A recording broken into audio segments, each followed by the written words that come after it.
Com as férias do Natal no horizonte, neste ensaio geral temos a sugestão de 2 peças de teatro para os mais novos. Má Educação e Estado do Mundo são as 2 criações da Companhia Formiga Atómica que estão em cena. Na leitura abrimos Segundo Coração, o novo livro de Bruno Vieira Amaral. Escutamos as sugestões de livros de Guilherme de Oliveira Martins. Temos ainda os concertos de Natal que a Orquestra Metropolitana vai levar pelo país e uma exposição no Museu do Dinheiro que mostra a coleção de moedas de Carlos Gulbenkian. Seja bem-vindo ao ensaio geral.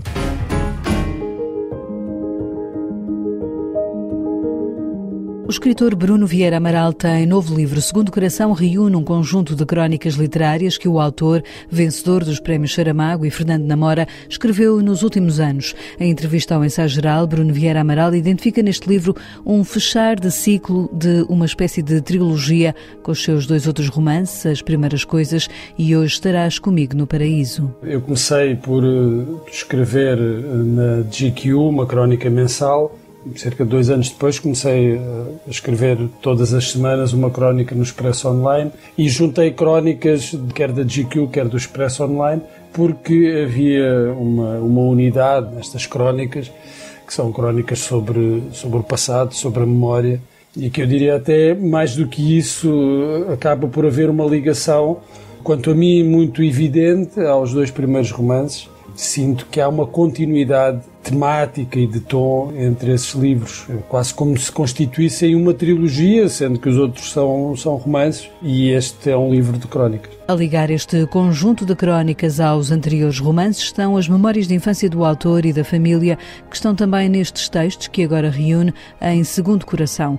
Bruno Vieira Amaral reconhece, no entanto, que esta revisitação do passado é algo por onde a sua escrita hoje já não caminha. Já não estou a escrever este tipo de crónicas, porque chega uma altura também em que sentes que estás já a rapar o fundo do tacho e precisas de espaço, porque além de ser um exercício também de alguma até violência emocional, de estar constantemente a escavar nas nossas próprias memórias e a reviver a certos acontecimentos, mas a ideia é sempre partir do pessoal para chegar a um lugar comum com o qual os leitores se possam identificar. É a vidinha, não é? Mas a vidinha é de todos nós, não é? Os outros também se podem identificar com essa vidinha e esse é o propósito das crónicas. Muitas vezes o ponto de partida era algum acontecimento, alguma notícia, e a partir daí então passava para esse lado mais pessoal, que eu creio que estabelece pontos com os leitores das crónicas e que eu espero que sejam também leitores do livro. Cada crónica é uma porta de entrada para várias referências culturais, seja um livro, um filme ou uma música. É natural que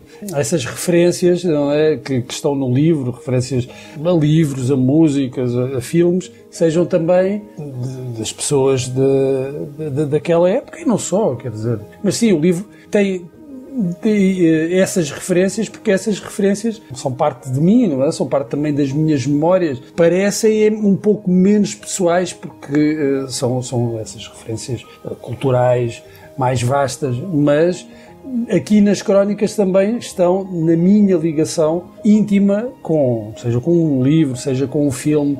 Não há nunca a intenção de fazer uma crítica ou uma avaliação dessas obras, é sempre estabelecer essas ligações pessoais com essas referências culturais. Estas não são crónicas ligadas diretamente à espuma dos dias. Tem algumas referências, mas Bruno Vieira Amaral assume que o seu estilo passa por outras questões. A crónica, enquanto que o registro literário é muito diferente. Podemos ter crónicas mais literárias, umas mais ligadas à atualidade, outras mais culturais, outras mais políticas, se bem que depois haja também alguma confusão entre o que é crónica e o que é coluna de opinião. Eu faço crónicas literárias, escrevo crónicas literárias, neste caso são crónicas literárias que têm mais que ver com o passado quase desta personagem, não é? Deste eu que vai falando, mas eu não me importo que estejam situadas num determinado momento. Ou seja, o facto de algumas destas crónicas, não são todas, mas ser possível ligá-las a um determinado momento, ao momento em que foram escritas, por exemplo, aquelas crónicas que se referem claramente à questão da Covid e dos confinamentos, Isso não me perturba, não me diz, isto agora rapidamente vai ficar datado. Pelo contrário, eu acho que acaba por ser até um testemunho de um tempo, porque eu acho que isso é apenas um enquadramento. Depois, o desenvolvimento das ideias, eu acho que aí é que se joga a questão de ficar ou não datado. Não é tanto pelos marcadores temporais, os sinalizadores cronológicos, dizer que isto aconteceu no ano tal. Não é isso que torna datada uma crónica. Provavelmente o que torna datada uma crónica é a incapacidade, em algum momento, do escritor conseguir libertar-se dessas amarras. Segundo Coração é um livro que já está nas livrarias, com edição da Quetzal.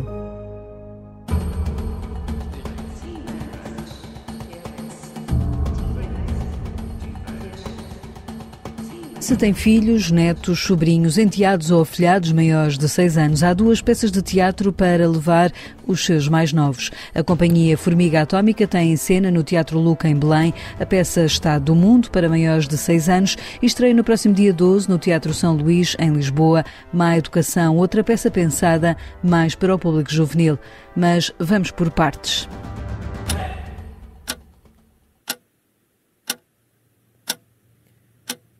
O tempo está sempre a contar. Quando o despertador toca, ao Eddie custa-lhe muito acordar. Tem 8 anos e uma vida muito preenchida e exigente. Olha para o passado e faz com que tudo bata certo no futuro. Vais precisar de energia para aguentar o dia. Há isto e aquilo outro. Mas Eddie nunca acaba de ter o prato. Pega na mochila e segue para a escola. Depois das atividades, música de coisa. Eddie volta para casa. Diverte-se e brinca um bocadinho. Quando faz tudo bem, os pais oferecem-lhe o brinquedo. Hoje ofereceram-lhe um Tyrannosaurus Rex. Eddie é um rapaz de 8 anos que, na peça Estado do Mundo, inicia uma viagem por um mundo invisível, marcado pelos efeitos das alterações climáticas. A peça em cena, até 18 de dezembro, no Teatro Luca, coloca no palco a crise que afeta o planeta. A encenadora Inês Barahona explica o ponto de partida desta peça. Começa por aí, um rapaz de 8 anos que tem uma vida provavelmente muito parecida com a maioria das vidas das crianças dessa idade no mundo ocidental, mas que de repente encontra uma espécie de fio invisível que liga a sua vida à vida de outras crianças no mundo inteiro.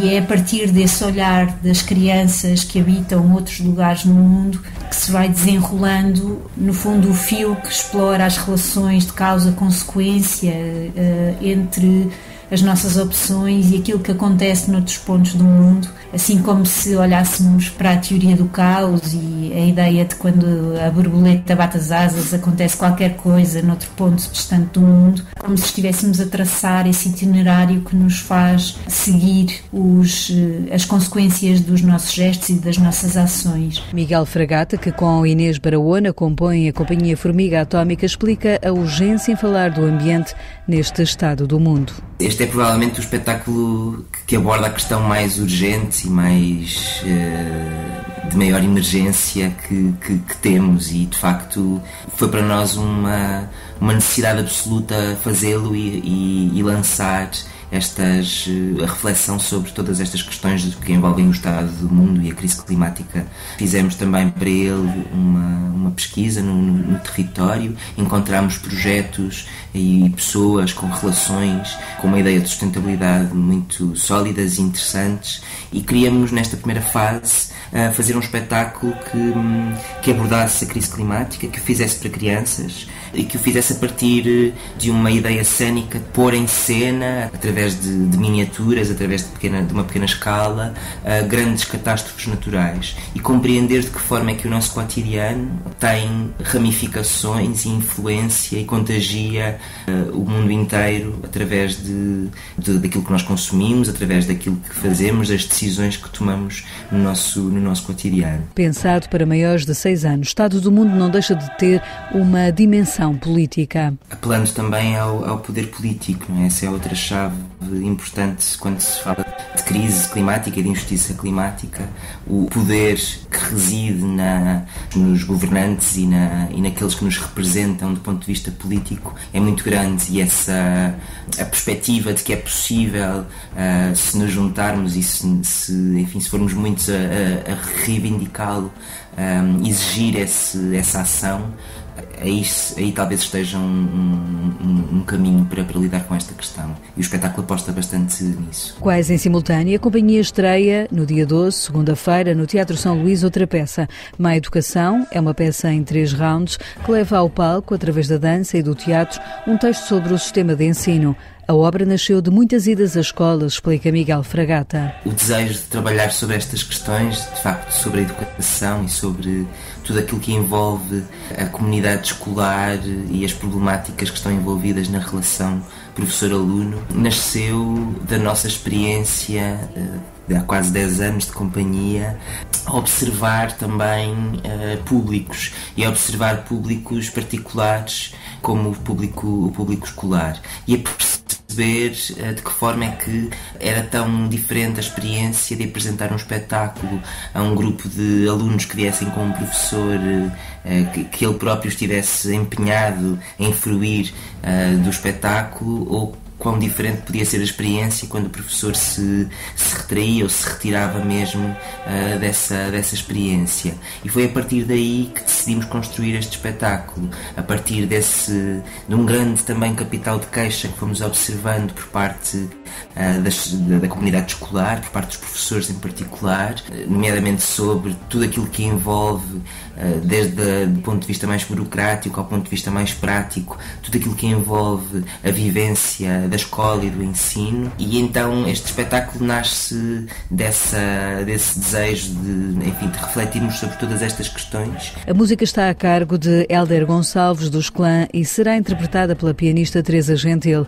Em palco, um ringue de boxe onde se esgrimem várias tensões, explica Inês Barahona. É uma ideia que reflete várias tensões. Reflete desde logo a tensão do tempo, não é? A escola é agora, é um exercício de atividade no presente para um futuro que ninguém conhece, com o peso de um passado que é transmitido. Isso era logo uma primeira tensão, um primeiro combate entre dimensões diferentes do tempo que nos interessava explorar. Há também o combate mais óbvio, se calhar, que tem a ver com essa tensão entre um adulto que se apresenta com uma bagagem e com um conjunto de conhecimentos e um aluno que se apresenta com outra bagagem e outro conjunto de conhecimentos e que se encontram no mesmo, para usar a terminologia do espetáculo, no mesmo ringue, frente a frente, prontos para trocar, para discutir, talvez, para divergir, para convergir, tudo aquilo que pode acontecer nesse espaço.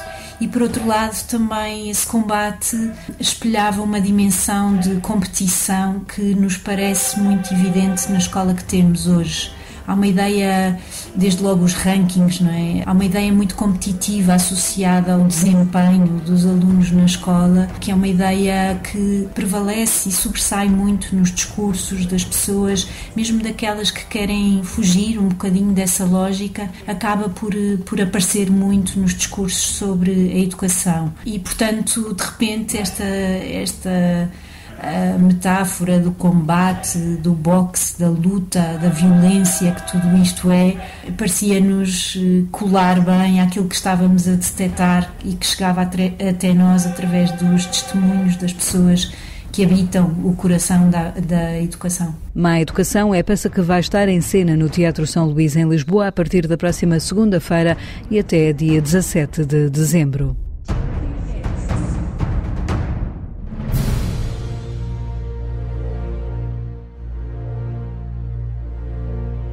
É um tesouro para descobrir. 58 moedas colecionadas por Carlos Gulbenkian são agora mostradas na nova exposição do Museu do Dinheiro em Lisboa. Mar de Identidades é uma mostra que abriu ao público esta semana e dá a conhecer este espólio de numismática de grande diversidade cultural.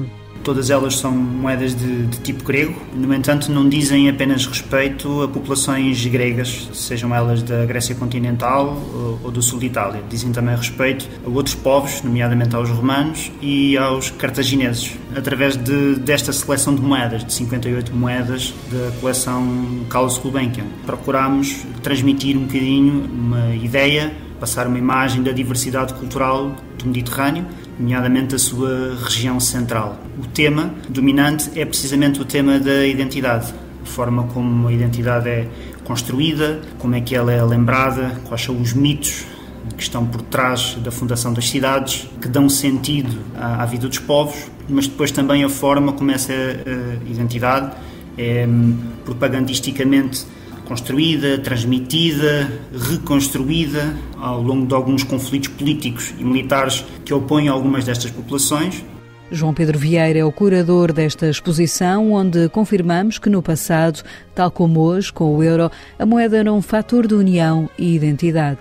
No caso do euro há um compromisso, há uma identidade comum partilhada com as identidades nacionais patentes em cada face nacional das moedas. No caso das moedas romanas, cartaginesas ou gregas, esse fator identitário ainda se nota de uma forma muito mais evidente. Durante muito tempo, os desenhos escolhidos são desenhos verdadeiramente agregadores do ponto de vista identitário, ou seja, eles remetem para as divindades protetoras das cidades, remetem para as personagens, sejam elas lendárias ou divinas, que fundam ou que estão associadas aos relatos fundacionais, e também remetem muitas vezes para acontecimentos marcantes, templos, enfim, para todo um conjunto, todo um repertório de elementos que transmite essa identidade cívica. As moedas expostas no Museu do Dinheiro eram de uso corrente, mas muitas delas são de materiais nobres, indica João Pedro Vieira, o curador da exposição Mar de Identidades, explica como nasceu esta coleção de numismática de Carlos Gulbenkian. Ele começou a colecionar de uma forma bastante precoce, na década de 1880, na sua adolescência. É uma parte das suas coleções à qual ele dedicava uma verdadeira paixão, tinha uma ligação pessoal muito forte. A esmagadora maioria das peças foi adquirida através de leilões, mas numa fase mais tardia da vida, nomeadamente na década de 1940, houve a aquisição de uma coleção muito importante, que era a coleção Jameson, na qual vinham peças de grande raridade, qualidade técnica e beleza artística, que no fundo deu bastante corpo àquilo que é a coleção de moeda dita grega de Carlos Gulbenkian. Portanto, foi sobretudo através de leilões e depois, numa fase mais tardia, através de contactos diretos com colecionadores ou por intermédio de leiloeiros, numismatas conhecidos e bastante reputados na Europa, com a assessoria científica, se assim podemos dizer,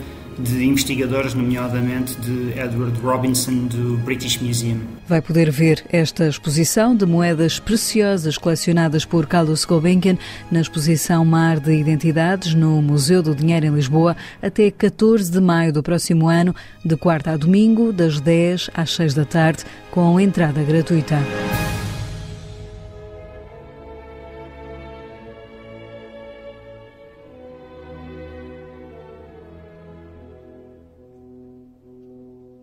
Com o Natal a chegar, a Orquestra Metropolitana vai fazer uma digressão por várias salas de concerto para oferecer ao público um programa de peso. Os Passos de um Gigante. Assim se chama a programação de Natal da orquestra que o maestro Pedro Neves preparou e que conjuga dois grandes compositores de música clássica, Beethoven e Brahms. A ideia de um gigante refere-se realmente aqui a dois compositores, em especial Beethoven, como sendo um compositor fundamental da história da música e que de alguma forma tem uma importância enorme, porque consegue, através do seu percurso e do seu trabalho, fazer evoluir o processo de composição musical no seio da orquestra. E acaba por ser um gigante, porque dá a mão a outro gigante, ao Brahms.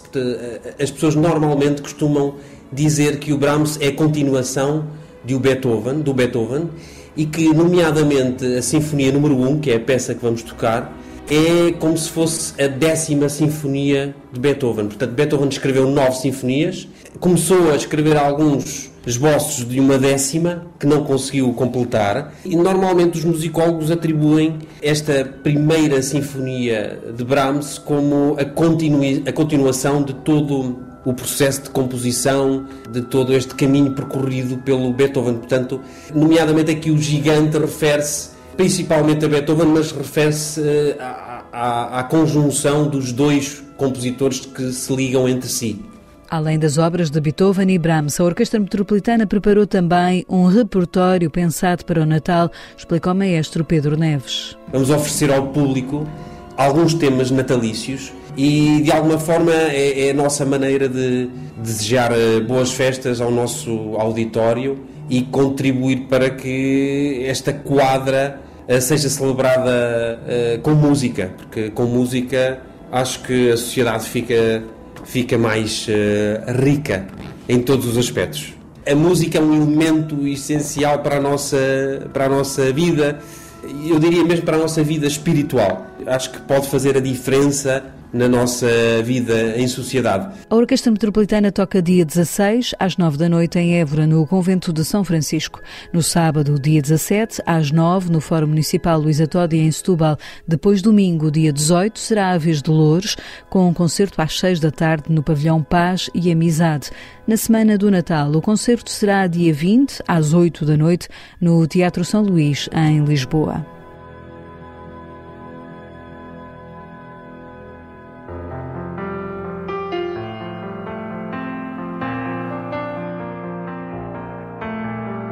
Pensando no Natal, no Ensaio Geral, escutamos agora Guilherme de Oliveira Martins, o nosso colaborador semanal do Centro Nacional de Cultura, com sugestões de livros.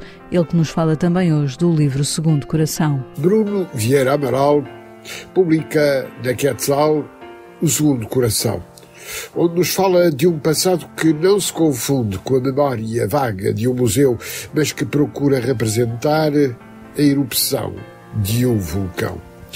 A epígrafe do livro diz-nos, numa frase de John Banville, que o passado bate como um segundo coração. É isso, a memória.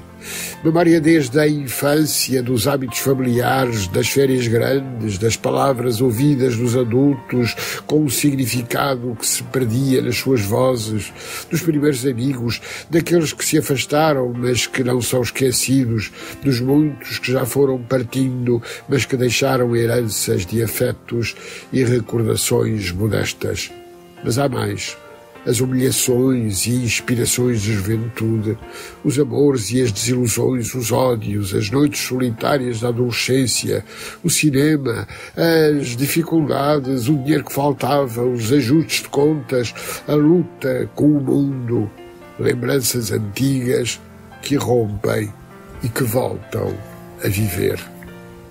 Neste tempo de Natal, importa referir os livros que podem encher o nosso saco de boas lembranças.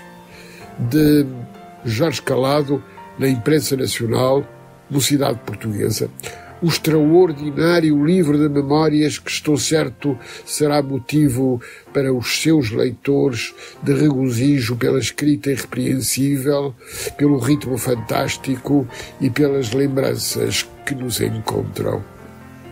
De António Mega Ferreira, Na Tinta da China, roteiro afetivo de palavras perdidas. Um adorável dicionário de palavras que nos lembram tempos e pessoas que enchem as nossas memórias.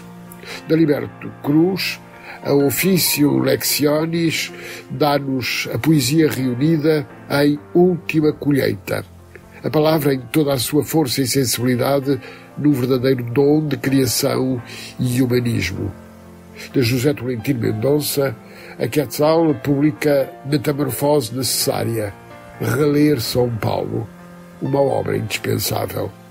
E Maria João Avilés escreve Francisco, o Caminho, no Círculo de Leitores, uma entrevista traduzida numa obra em que podemos encontrar o apelo aberto, alegre, responsável de um Papa que nos faz sentir o ar fresco de um apelo a uma exigência de mudança e de respeito pela dignidade humana.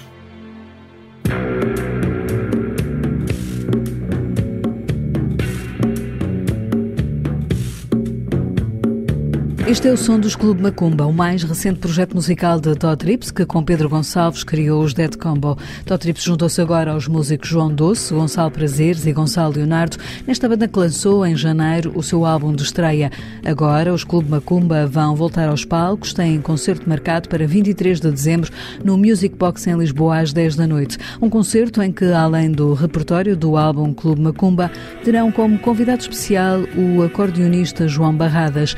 É com o som dos Clube Macumba que fechamos o ensaio geral de hoje, que teve sonorização de José Luís Moreira. Voltamos de hoje a 8 dias. Vamos estar no Teatro Nacional Dona Maria II ao vivo, na próxima quarta-feira às 6 da tarde. Esperamos lá por si. Boa noite e bom fim de semana.